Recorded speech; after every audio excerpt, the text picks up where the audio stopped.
എല്ലാവർക്കും welcome back to my channel study with Tillu. അപ്പോൾ ഇന്ന് ഞാനൊരു സ്റ്റഡി ചലഞ്ചാണ് ചെയ്തത്, സ്റ്റഡി വിത്ത് എ കമ്പാനിയൻ. അപ്പോൾ ഇന്നത്തെ എൻ്റെ കമ്പാനിയനാണ് ഈ ആട്ടിൻകുട്ടി. എന്നെ സംബന്ധിച്ച് ഒറ്റയ്ക്കിരുന്ന് പഠിക്കുന്ന കാര്യം ഭയങ്കര മടുപ്പുള്ള കാര്യമാണ്. അപ്പോൾ ആരെങ്കിലും കൂട്ടുണ്ടെങ്കിൽ ഒരു മടുപ്പില്ലാതിരിക്കുമല്ലോ, അതിനു വേണ്ടിയാണ് ഞാൻ ഈ ചലഞ്ച് ചെയ്തത്. പക്ഷേ ഇതുപോലൊന്നും അല്ലായിരുന്നു, നല്ല ചലഞ്ചിങ് ആയിരുന്നു. ആദ്യമൊക്കെ ഞാൻ പുള്ളിക്കാരി അഴിച്ചു വിട്ടാണ് നോക്കിയത്, പക്ഷേ കൈ നിൽക്കാത്തതുകൊണ്ട് പിന്നെ ഞാൻ കെട്ടിവെച്ചു കുറച്ച് നേരം. എന്നാലും ഞാൻ കുറച്ച് നേരം കഴിഞ്ഞ് അഴിച്ചു വിട്ടിട്ടുണ്ടായിരുന്നു. അങ്ങനെ പ്രത്യേകിച്ച് ഒത്തിരി ശല്യമൊന്നും ഇല്ലായിരുന്നെങ്കിലും ഒരു പാവം കുട്ടിയൊക്കെ തന്നെയായിരുന്നു. മാക്സിമം അവൾ എൻ്റെ കൂടെ കോർപ്പറേറ്റ് ചെയ്തു. അവൾ അവിടെ ജോലി ചെയ്യും, ഞാൻ എൻ്റെ ജോലി ചെയ്യും. മാക്സിമം പുല്ല് തിന്നുക എന്നതായിരുന്നു അവിടെ ലക്ഷ്യമെങ്കിൽ എനിക്ക് ഇന്നത്തെ ടോപ്പിക്ക് കംപ്ലീറ്റ് ചെയ്യുക എന്നുള്ളതായിരുന്നു.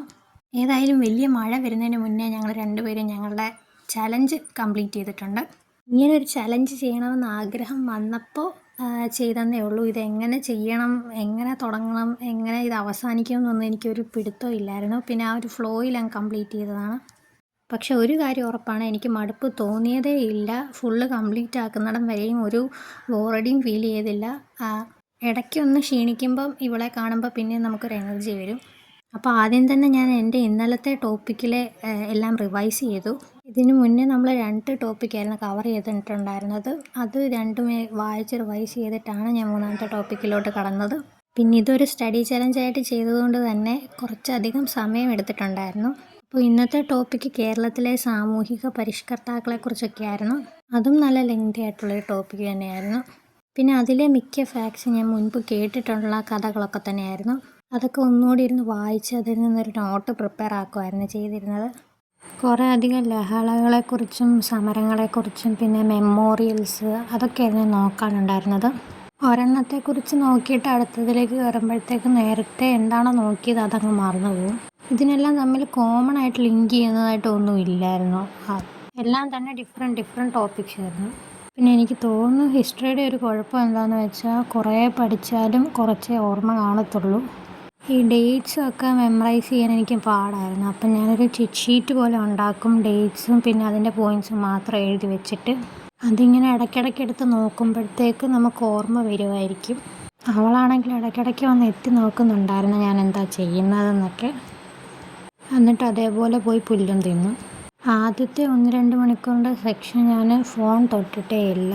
എൻ്റെ കയ്യിലുണ്ടായിരുന്ന റാങ്ക് ഫയൽ വെച്ച് മാത്രമാണ് പഠിച്ചത്. പിന്നെ ഇടയ്ക്കിടയ്ക്കൊരു ബ്രേക്ക് എടുത്തിട്ട് ഇങ്ങനെ സ്ട്രെച്ചൊക്കെ ചെയ്യും. പിന്നെ ഇതിൽ തന്നെ ഒത്തിരി കണക്റ്റഡ് ഫാക്ട്സ് ഉണ്ട്. അതെല്ലാം ഒന്നും തീർക്കാൻ പറ്റത്തില്ലെങ്കിൽ ഇമ്പോർട്ടൻ്റ് ആയിട്ടുള്ളത് എനിക്ക് തോന്നിയത് നോക്കി പോകുമായിരുന്നു. ഇതിങ്ങനെ പഠിക്കുന്നതും കൊണ്ട് എന്തെങ്കിലും എഫക്റ്റ് ഉണ്ടോ എന്ന് അറിയണമെങ്കിൽ ലാസ്റ്റ് PYQ ചെയ്ത് നോക്കുമ്പോൾ എന്തെങ്കിലും 1-2 എനിക്ക് അറിയാതിരിക്കണം ആൻസർ. പക്ഷേ ഇതുവരെയും കുഴപ്പമില്ല. ഒരു 10% വിട്ട് കഴിഞ്ഞാൽ ഏകദേശം ഞാൻ പറയുന്ന ആൻസറൊക്കെ കറക്റ്റായിട്ട് വരുന്നുണ്ട്. ഇനി ഓണാവധിയൊക്കെ കഴിഞ്ഞിട്ട് ഫുള്ള് കോളേജിലേക്ക് ചെല്ലുമ്പോഴത്തേക്ക് ഇതെല്ലാം മറന്നു പോകുമോ എന്നറിയത്തില്ല. എനിക്ക് ഒക്ടോബർ 19 എക്സാം വരുന്നത്. തിയറി ഇപ്പോൾ കൂടുതലും വരുന്ന സിലബസിലെ ടോപ്പിക്സാണ് ഞാൻ ആദ്യം ഇപ്പോൾ സമയമുള്ളപ്പോൾ തീർക്കാൻ നോക്കുന്നത്. കാരണം കഴിഞ്ഞ 10th പ്രിലിംസിൻ്റെ എക്സാം എഴുതിയപ്പോൾ എനിക്ക് മനസ്സിലായി ഹിസ്റ്ററി, ജോഗ്രഫി അതുപോലത്തെയുള്ള ടോപ്പിക്സൊക്കെ എനിക്ക് അത്യാവശ്യം നല്ല വീക്കായിട്ടുള്ള ഒരു ടോപ്പിക്ക് തന്നെയാണ്. അതുകൊണ്ട് സ്റ്റഡി ടൈം ടേബിൾ ഇട്ടപ്പോഴത്തേക്കും മാത്സും സയൻസും ഒക്കെ ഞാൻ ലാസ്റ്റത്തേക്കാണ് ഷെഡ്യൂൾ ചെയ്ത് വെച്ചേക്കുന്നത്. അതെല്ലാം എനിക്ക് അറിയാവുന്നതല്ല, എന്നാലും അത്യാവശ്യം ലാസ്റ്റ് ആകുമ്പോഴത്തേക്ക് കുറേ ഇക്വേഷൻസൊക്കെ നോക്കിയിട്ട് അതെങ്ങനെയും അഡ്ജസ്റ്റ് ചെയ്യാമെന്ന് കരുതിയിട്ടാണ്. പിന്നെ ഇതുവരെ ഞാൻ കറണ്ട് അഫയേഴ്സ് ഒന്നും തുടങ്ങിയിട്ടില്ല. അതിന് സെപ്പറേറ്റ് ആയിട്ടാണ് ഞാൻ നോക്കാൻ വിചാരിക്കുന്നത്. സ്റ്റഡി ടൈം ടേബിൾ ഉൾപ്പെടുത്തിയിട്ടില്ല, കാരണം അത് ഒരുപാട് നോക്കാനുണ്ടല്ലോ. പിന്നെ ഇന്ന് രാവിലെ ആണെങ്കിൽ വെയിലിന് അത്യാവശ്യം നല്ല ചൂടുണ്ടായിരുന്നു. ഞങ്ങൾ കുറച്ച് തണലത്താണ് ഇരുന്നത്, എങ്കിൽ പോലും കുറച്ച് ചൂടൊക്കെ ഉണ്ടായിരുന്നു. ഈ റോഡിൽ കൂടെയൊക്കെ വണ്ടികൾ പോകുമ്പോഴാണ് പുള്ളിക്കാരി ഇങ്ങനെ എത്തി നോക്കുന്നതൊക്കെ. അതിനുശേഷം വീണ്ടും പുല്ല് തിന്നുന്നത് കണ്ടിന്യൂ ചെയ്യും. ഞാൻ കുറച്ച് പുല്ലും മുള്ളൊക്കെ പറിച്ചു കൊടുത്തു. പക്ഷേ പുള്ളിക്കാരിക്ക് അതൊന്നും വേണ്ട, സ്വന്തമായിട്ട് കഴിച്ചോളാന്ന് പറഞ്ഞ് ജാടയായിട്ട് നിൽക്കുകയാണ്. ഇടയ്ക്കിടയ്ക്ക് വന്നിങ്ങനെ എൻ്റെ മുഖത്തോട്ട് നോക്കും. ഇവളെന്താണ് ഈ ചെയ്യുന്നതെന്നുള്ള ഡൗട്ടായിരിക്കാം. നമുക്ക് അവളെപ്പോലെ പുല്ലും തിന്നുകൊണ്ടിരിക്കാൻ പറ്റില്ലല്ലോ, പഠിക്കണ്ടേ. പിന്നെ ഞാൻ എഴുതി വെച്ച കാര്യമൊക്കെ ഇടയ്ക്കിടയ്ക്ക് ബുക്ക് അടിച്ചിട്ട് പുള്ളിക്കാരിയോട് ഇങ്ങനെ പറഞ്ഞു കൊടുക്കുന്ന പോലെ എക്സ്പ്ലെയിൻ ചെയ്യും. കേട്ടിട്ട് തിരിച്ച് റിയാക്ഷനൊന്നും ഇല്ലെങ്കിലും കേട്ടോണ്ടിരിക്കും. പിന്നെ ഇടയ്ക്കിടയ്ക്ക് വന്ന് ചെറിയ കുസൃതിയൊക്കെ കാണിക്കും. പേനയും പെൻസിലൊക്കെ കടിച്ചുകൊണ്ട് പോകും. പിന്നെ പേപ്പർ കടിക്കാൻ വരും. പിന്നെ ചുറ്റും എത്ര പുല്ലുണ്ടെങ്കിലും ഞാനിരിക്കുന്ന ആ ചെറിയ ഡെസ്കിൻ്റെ അടിയിൽ കുറച്ച് പുല്ലുണ്ട്, അതൊക്കെ വന്ന് കഴിക്കും. പിന്നെ ഇങ്ങനെ ഓടി നടന്ന ആ പ്രദേശം ഫുള്ള് പുല്ല് കഴിക്കുന്നതാണ് പരിപാടി. പിന്നെ അവൾക്കൊരു മടുപ്പില്ല. അത് കാണുമ്പോൾ ഞാൻ അവൾക്ക് അയ്യോ എനിക്ക് പിന്നെയും മടുപ്പാണല്ലോ. പിന്നെ ഞാൻ കുറച്ച് ബ്രേക്കൊക്കെ എടുക്കും. പിന്നെ ഒറ്റ സ്ട്രെച്ചിനിരുന്ന് ബുക്ക് വായിക്കുന്നത് അതിലും മടുപ്പുള്ള കാര്യമാണ്. അപ്പോൾ പിന്നെയും ബോറടിക്കും. പിന്നെ പൊതുവേ പുറത്തിരുന്ന് പഠിക്കാൻ നല്ല രസമായിരിക്കും. ചെറിയ കാറ്റൊക്കെ ആയിട്ട് ഒരു ഫ്രഷ് ആയിട്ടൊരു ഫീല് കിട്ടും. അപ്പോൾ നിങ്ങളും ഒന്ന് ട്രൈ ചെയ്ത് നോക്കുക, ചിലപ്പോൾ നിങ്ങൾക്ക് ഇഷ്ടപ്പെടും.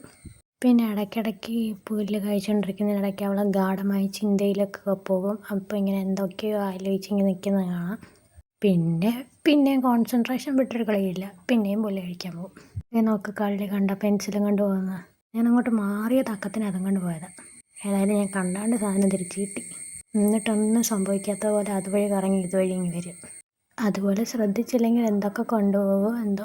പക്ഷെ നമ്മൾ വഴക്ക് പറയുകയാണെങ്കിൽ നമുക്ക് ഭയങ്കര സങ്കടമാണ്. പെട്ടെന്നായിരിക്കും അവളുടെ മുഖം മാറുന്നത്.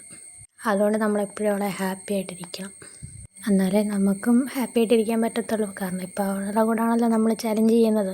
പിന്നെ അവൾക്ക് പ്രത്യേകിച്ച് ദാഹമൊന്നുമില്ല കേട്ടോ. ഫുഡിലാണ് ഫുൾ കോൺസെൻട്രേഷൻ. കഴിക്കാവുന്നതിൻ്റെ മാക്സിമം പുല്ല് ഒറ്റ വായിലും കഴിക്കും.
കണ്ട എന്തോരം പുല്ല് ചുറ്റുമുണ്ട്. എന്നിട്ടും പുള്ളിക്കാരിക്ക് എൻ്റെ കാലിൻ്റെ അടിയിൽ നിന്ന് വന്ന് പുല്ലെടുക്കണം. ഇങ്ങനത്തെ കുറച്ച് പ്രശ്നങ്ങളുണ്ടെങ്കിലും അതൊക്കെ മാറ്റി നിർത്തുവാണെങ്കിൽ വളരെ നല്ലൊരു കുട്ടിയാണ് ഈ മണിക്കുട്ടി. പിന്നെ താഴത്തെ അവിടുത്തെ പുല്ലൊക്കെ കംപ്ലീറ്റ് ചെയ്തിട്ട് മണ്ടയിലെ പുല്ല് കടിക്കാനും ശ്രമിക്കുന്നുണ്ട്. പക്ഷേ ഇപ്പോഴും ഞാൻ നോട്ടൊക്കെ എഴുതി വെച്ചുകൊണ്ടിരിക്കുന്നതേ ഉള്ളൂ, അങ്ങോട്ട് നീങ്ങുന്നില്ല. ചെറുതായിട്ട് ഇവിടെ ഇടയ്ക്ക് വന്ന് ശല്യപ്പെടുത്തുന്നുണ്ടെങ്കിലും ഞാൻ മാക്സിമം അതിൽ വീഴാതെ ഇരുന്ന് പഠിക്കാൻ ശ്രമിക്കുന്നുണ്ട്. എന്നാലും ഇടയ്ക്കിടയ്ക്ക് എൻ്റെ കണ്ണ് അവിടെ അടുക്കളേക്കാണ് പോകുന്നത്. കാരണം ഞാനാണല്ലോ അവളെ ഇന്ന് നോക്കുന്നത്. അതാണല്ലോ നമ്മുടെ ചലഞ്ച്. മുകളിലത്തെ പുല്ല് വരെ വലിഞ്ഞു കയറി എത്തി നോക്കിയെങ്കിലും അവൾ താഴത്തെ പുല്ല് ഇപ്പോഴാണ് കാണുന്നത്. അപ്പോൾ അത് കഴിക്കാനും വന്നു. കൂടെ എൻ്റെ പാവാടയും കുറച്ച് കടിച്ചു പറിക്കാൻ ശ്രമിക്കുന്നുണ്ടായിരുന്നു. ഞാൻ പറഞ്ഞു വിട്ടുകൊണ്ട് പിന്നെ അതുവഴി അങ്ങ് പോയി. അതിനുശേഷം ഞാൻ എൻ്റെ പഠിത്തം പിന്നെയും കണ്ടിന്യൂ ചെയ്യണം. ഞാൻ നോട്ട് അതേപോലെ പകർത്തി എഴുതുന്നതല്ല, ഹൈലൈറ്റ് ചെയ്ത് കീവേഡ്സൊക്കെ ഒരു ഫ്ലോ ചാർട്ടൊക്കെ പോലെയാണ് മാർക്ക് ചെയ്ത് എഴുതുന്നത്. അതിൽ ഇമ്പോർട്ടൻ്റ് ആയിട്ടുള്ള പോയിൻറ്റ്സ് മാത്രമേ എടുത്തെഴുതുന്നുള്ളൂ. കാരണം റാങ്ക് ഫയലിൽ കുറേ ഡീറ്റെയിൽ ആയിട്ടുണ്ടല്ലോ. പിന്നെ അവിടെ നോക്കി അങ്ങ് റെഫറൻസ് ചെയ്യാമെന്ന് വിചാരിച്ചു.